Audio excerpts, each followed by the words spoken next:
죽어 이거는.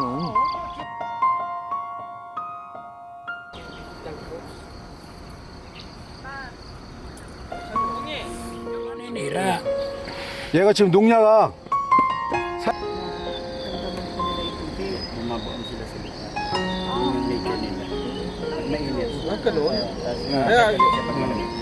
물로 뿌리니까 얘네가 숨거나 도망간다고.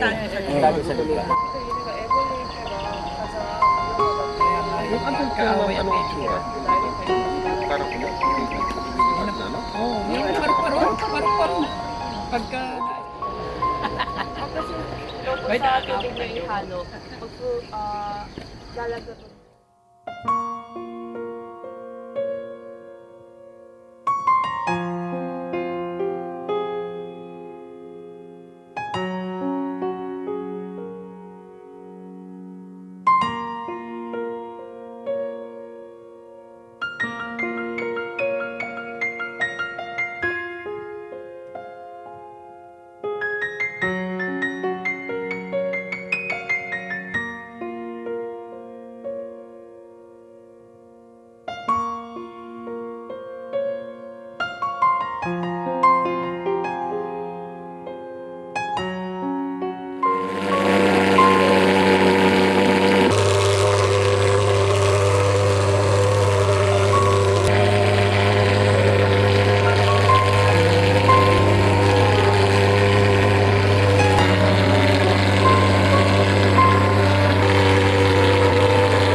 카메라로 완전히 찍어주셔야 돼요. 이게 아까 우리가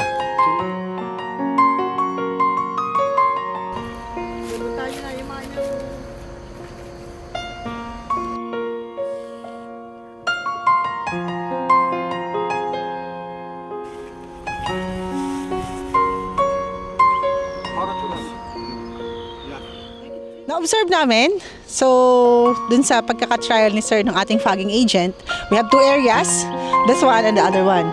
So this one, yung fully yung kung anong dalan yung fogging agent, yun lang yung ginamit natin. But from then pa lang, na-observe na natin, in a few minutes, the ants, even the armyworm, mabilis siyang nag-respond na namatay agad sila, nagkaroon agad ng deterioration sa kanilang kanilang movement. So makikita mo talaga na effective yung pagfa-fogging kasi ganoon kabilis na patay agad sila. But when tinry ni sir yung ating fogging agent, together the Parker neem, yung sinample natin na locally available here in the Philippines, ay mas mabilis ang nangyari, mas mabilis yung respond ng armyworm na mamatay. In less than a few minutes, nag-try nga kami sa mismong tag na puno ng mais na talagang napakabilis, like less than 3 minutes, wala na talaga siya. So makikita natin na yung fogging, the idea of fogging is very, una, napakabilis. Mabilis mo mako-cover yung area. Pangalawa, mabilis yung response ng ating mga insects at saka mga para mawala yung kalaban natin sa mais. And then sa tingin niyo po ba,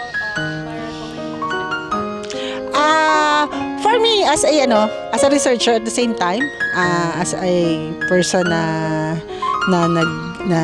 been in the agriculture, I can't say now that I will suggest. Of course, as a person who do studies and research, I'll tell you honestly that I want to know more. I want to know more if it is cost effective, if it is favorable to the farmers, if the farmers can afford it. At the same time, if the government can afford it, because we know that as the direction of our president, the current Secretary of Agriculture, priority talaga niya yung agriculture. But we want to know first how much. We want to know how the farmer will earn. And then from then on, I can suggest na I can really not endorse, but suggest to farmers to use the idea. But for me, on my personal observation, the fogging idea is very effective. At the same time, very fast.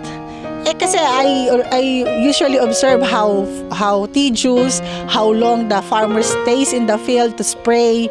But at this point, using the fogging agent, it's very fast. They can cover the area in a very short span of time.